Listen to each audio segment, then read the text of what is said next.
Здравейте! Скоро не съм качвал, но това няма никакво значение. По случай протестите, които се осъществяват, нека продължат накратко. Но имам план за бюджет 2026, който би бил най-добрият план, който може да бъде за цяла България. Всеки, който живее в България, всеки, който не живее в България, да се върне. Това видео го записвам на фристайл, нямам никакъв скрипт, не знам кога ще го кача, но надявам се тия дни. Нека започнем от там, че всичко е свързано с монетарната политика на всяка една държава. Истината е, че няма държава, която да може да направи цялата система дефлационна. Това не го харесват икономистите така или иначе много. Но инфлационна така или иначе си е направена системата да си е инфлационна. Има решение, което ще споделя малко по-късно. Според мен всеки един, който живее в България, е много редно е за мене да се образова на тема финанси. Защото всичко се върти около парите в този свят, така или иначе. И мисля, че не е лоша идея дори нормалният човек да се интересува една идея повече. Защото когато една икономика е стабилна, хората в държавата са доволни. Когато икономиката не е стабилна, тогава става лошо за всеки един гражданин. Мисълта ми е следната. Всичко почва от това, че информацията я има вече. Достъпна е за всеки. Всеки нормален човек или наднормалното човек може да си направи труда да се поинтересува малко от история. Икономика, визирам история, всяка вид история, да види, че има много събития, които се преповтарят. Единственото нещо, което не се е повторило до момента, това е биткоин. И тук почваме на тази тема. Защо биткоин би спасил България доста добре, както и всяка една държава, която има проблем с финансите, така или иначе. Не е тайна, всеки може да го провери това, вече съм забрал какви точните цифри и коя година, но мисля, че България имаха 210 000 биткоина, които нали сещате къде са отишли тия биткоини. Или са разпродадени веднага, ако някой може да види на блокчейна някой дали е правил такава транзакция с 210 000 биткоина, или са пръснати по различни адреси, но много вероятно Шиши примерно да притежава така немалка част, Боко Тиквата, всякакви такива. Нашите герои в България, това е друга тема. И мисълта ми е, че тези 210 000 биткоина можеха, ако бяха в ръцете на държавата и на българите, можеха да решат проблема с дълга на България, което е скандално по принцип. Защото всяка една държава има дълг, всяка една държава няма да си плати дълга и просто се принтират едни пари, става инфлация. Мисля, това са традиционни неща, които всеки един човек, който се интересува малко от малко, би трябвало да знае. Проблема ми е на мен. За да искаме по-добро бъдеще за България или за която и да е друга държава, трябва финансовата култура малко от малко да тръгне. Не може в България на тема пари да се говори парите са зло, парите не знам си какво, който има някакви пари е мошенник, всяки такива. Окей, има такива хора, факт. Но нека говорим реални неща, защото България е някакво изключение. Ако видиш в други държави някой, който пере пари и всякакви такива схеми, много по-рядко се случва това. Винаги в по-малките държави, които са по-корумпирани, има много такива врътки. Да, еврото ще дойде. Ние ще можем да дръпнем още по-голям заем. Ще се набълбукаме с още повече дългове. И след това ще има повече инфлация и естествено ще бъде обвинено еврото. Не само по себе си еврото е най-големия проблем. Проблема са парите в целия свят. Единствените пари, които могат да решат проблема, са биткоини. И тук идва митът, и не само един мит, че биткоин е пирамида, понци схема, всякакви глупости. Не знам в момента биткоин на каква цена е, но мисля, че е около под 90 хиляди. Може би 85 хиляди. Не знам кога ще пусна това видео. Според мен ще е 90 плюс със сигурност. Тези нива, на които сме в момента, не казвам сега да се купува и така нататък. Всеки, който каквото иска да прави. Но, ако спестяваш в биткоин, мисля, че ще имаш много повече покупателна сила, отколкото ако спестяваш в левове, евро, долари, турски лири и така нататък. Това е самата истина, всеки може да види до момента как се представя биткоин. Тук мога да кажа за, между другото, Пламен Андонов. Може да направим някой друг подкаст с него, ако той е на вид. Да образуваме малко по-младата аудитория, защото е редно. Той направи сайт Bitcoin Standard. Да, мисля, че Bitcoin Standard се казва сайта, в който може да видиш всяко едно нещо спрямо биткоин как се представя. Има много добре написани, разбираеми малки статийки, то не са точно статии, не знам какво се води, примерно за долара, за златния стандарт, мисля, че имаше. Не съм чел всичко в сайта, но съм разпращал този сайт на хора, които искат да се интересуват малко по малко, а не директно да купа ли, кога да купа. Има колеги, дето ми разправят естествено Solana, XRP, не знам си какво. Окей, давай, купуй каквото искаш, човек, семията, но ако не си главно в биткоин, ти си обречен. Да, мога да извадиш някакъв късмет. Ти ако видиш колко криптовалути в момента има, ти откъде знаеш, че точно твоята валута ще просъществува така иначе. Затова купувай там, примерно, биткоин 70%, 60%, ако си по-рисков играч, по-малко си е тази, преди който искаш. Въпросът е биткоин. Ако има биткоин стандарт, със сигурност ще бъдем само в биткоин, не в Ethereum и Solana. Окей, да, може да се направят пари. Това аз също съм направил пари, нали, от тези криптовалути. От Ethereum и така. Имам Ethereum, имам Solana, все тая. Важното е, че всеки минава някакъв път, за да стигне до извода, че биткоин е решението на всичко. До момента не съм говорил публично в социалните мрежи. Не съм някакъв мега богат, не съм нещо такова, но мога да кажа, че съм адаптивен и мога да анализирам нещата подобаващо добре. И всеки, който иска да си запази парите в бъдеще, решението е биткоин за мен. Ако сте максимално консервативни, взимайте злато. Златото за мен не ме грее чак толкова много. Окей, ще има всякакви хора от всякакви компании, които продават злато, да ви разказват за златото, че то е решението на всичко. Окей, златото има 5000 годишна история. Окей, просто времената са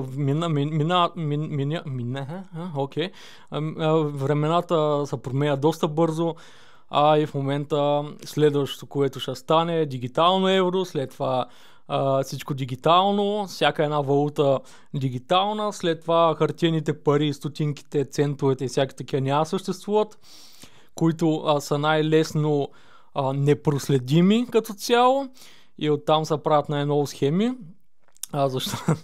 Защото ти можеш да си представиш, човек, имаме дигитално евро и няма хартиени пари и изведнъж отиваш да си купуваш някакви медикаменти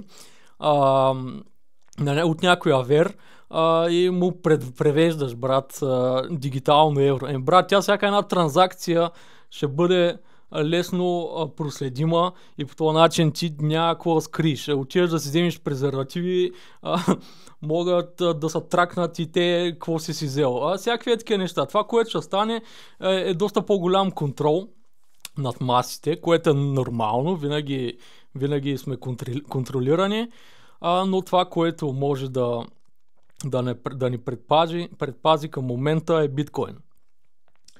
Да, аз съм биткоин макси, окей, да, разбрахме го това вече. Но това цялото нещо, аз нямам много пари в биткоин. По принцип не съм богат. По принцип семейството ми не е богато, даже обратното.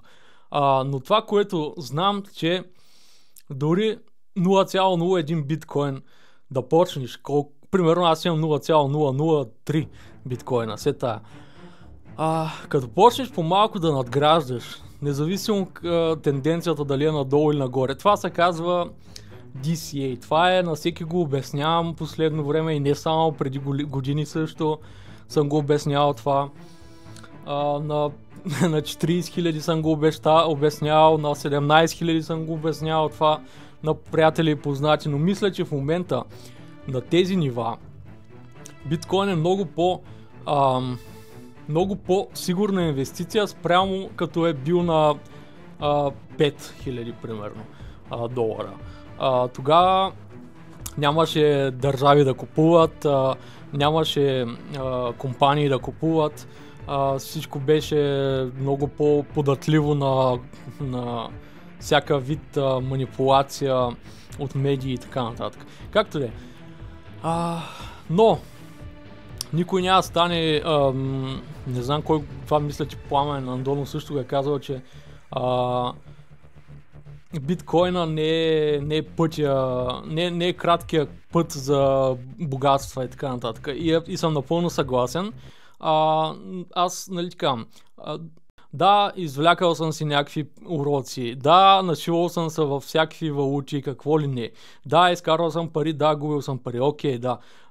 Идеята е, че на всеки, който ме е разпитвал до момента, те стават все повече хора, винаги им разказвам просто за биткоин, да прочитат биткоин стандарт, книгата, елементарно, много разбираем език, в смисъл за всеки, който е една идея по-технически грамотен, нали? Не за всеки, който си мисли, че ще стане милиардер, old money милиардер от биткоин. Има и такива хора, по принцип.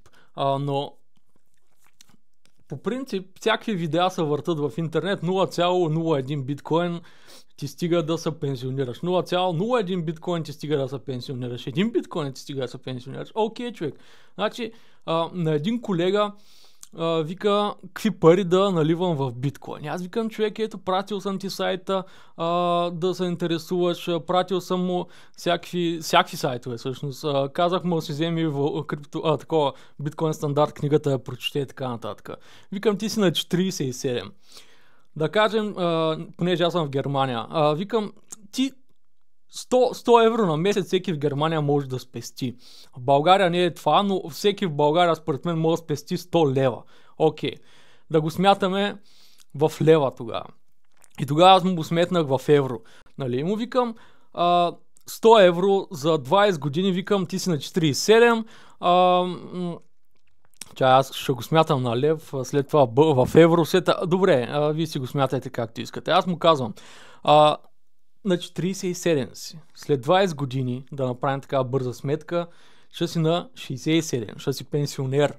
Ако не дигнат още възрастта за пенсиониране да я направят 67, те да е 77. И Викам, окей, ще искаш да си вземеш примерно як кемперче някое, на почивки да ходиш, ако си жив и така нататък. Окей. И викам за 20 години по 100 евро да инвестираш. Това са ти 24 000 евро спестени. Нали, ако ги спестяваш в евро или в лев или каквато и да е валута, освен биткоин, ще имат доста по-малка покупателна сила. И на 10% възвръщаемост на година, което по принцип се води консервативно. Биткоин според мен ще прави повече от 10% на година средно, защото ще има години евентуално, според мен ще е по-трудно, но може да има години, къде сме на минус 40% за цялата година. Окей, човек, ама като видиш цялата картинка как върват, нещата се тази, всеки си прави неговото проучване. Окей, на 10% 24 000 евро, това са ти над 80 000 евро, които вече имаш и си пенсионер и мога да си свиркаш и да си купуваш каквото искаш почти. Айде, не всичко, къща най-вероятно няма да се вземеш за 80 000. Даже малко вероятно, то в България гараж за тия пари си взимаш. Да. Но всеки примерно може да се интересува как да спестява повече пари, да прави повече пари. Ключа към богатството е не да работиш за 1100 лея и да спестяваш 50 и да ги наливаш и тях. Да, там пак е по-добре да спестяваш по 50 лева и да ги инвестираш някъде, ако щеш в S&P 500, нали, най-сигурната инвестиция, която не знам дали ще е винаги така. Но всеки според мен в България специално 50 лева може да спести. И в София според мен повече хора могат да спестят и 100 лева и нагоре. Така че да, малко технически проблем. Имам онлайн митинг, среща и закъснявам. Но протестите, това щяхме да си говорим, протестите. Вместо всеки един българин да излиза по стадиони, по всякакви полета, ще да кажа, където и да е, по центъра на всеки един град. Да, правете го това, просто без агресия, защото тогава няма да станат нещата много добре. Както и да е, да, България затъва, но това е свързано с много неща, не е само от шишито и бокото. Да, те подпомагат доста нещата да заминават по-надолу, но ако всеки един българин се интересува малко от финанси, не казвам да взимаш директно първия алткоин, който си харесаш и да се надяваш, че направи 1000x. Не, човек. Почни с основите. Ако искаш да минаваш в крипто, окей, прочети биткоин стандарт. Ако искаш да взимаш злато, взимай злато. Там ти е най-сигурното, деца вика. Но, според мен, първата стъпка на оправянето на България е първо финансовата култура да е една идея по-добре, защото почти я няма в България. Аз съм в Германия. Моите колеги, те са малко шиткоини, шиткоинаджили, шиткоинаджи. Моите колеги си купуват акции, примерно, до голяма степен на ETF. Там не съм фен аз на ETF, те има пак по-добре от нищо. Но в България, за моя скромен опит, в който съм живял в България, не съм забелязал повечето хора да си купуват акции. Много малка част от българите си купуват акции, според мене. Акциите, да, окей, взимайте ако искате, но не е биткоин, брат. Не знам, няма как да обяснявам на всеки един подробно. Пишат ми в Инстаграм, не че са се добили, ами пишат 200 човека, ама така средно на месец са поне по 5-10 човека, за които си лафим на тема биткоин. И аз им обяснявам буквално краткия път, който не е толкова кратък, колкото им се иска на тях. Краткият път е да са малко да си направиш труда да се образуваш. Между другото, с времето, като четеш, гледаш видеа, статии, новини в X, най-адекватно според мен, става се по-интересно според мен. В началото е някакво, аз тук трябва да чета, брат, ако си мързелив, така или иначе малко вероятно е да имаш пари в този живот. А парите не са всичко. Почти всичко са. Не бе. Парите наистина са енергия, която е редно да може да бъде запазена през поколенията, защото много от богатите кръвни линии, те знаят как да запазват стойност във времето и оттам нататък децата им, правнуците им и така нататък, всяко едно поколение е добре. Това, което ние имаме в България, този краткосрочен майндсет, краткосрочна визия за нещата, това е най-големият проблем според мен. Това видео става вече дълго, евентуално мога да си говорим в друго видео. Може да напишете някакви коментари. Какво ви интересува. Между другото, с Виксата пуснахме EP, което се казва Не сломим, което е от 3 песни. Първата е Не се привързвам, втората е 24/7, третата е Цена. Мисля, че това EP е доста подходящо за нормалния българин, който е малко по-надъхан от повечето хора. В смисъл, това EP е мотивиращо според мене. Ако стигне до повече хора, ще е супер. Ако не, минаваме на следващи проекти и това е. Ще оставя някъде линк в описанието, най-вероятно, за самото EP. Това е от мен към момента. Нали, както ви казах, пишете някакви коментари. Пишете, ако щете, че биткоин е схема, понци и всякакви такива глупости, окей.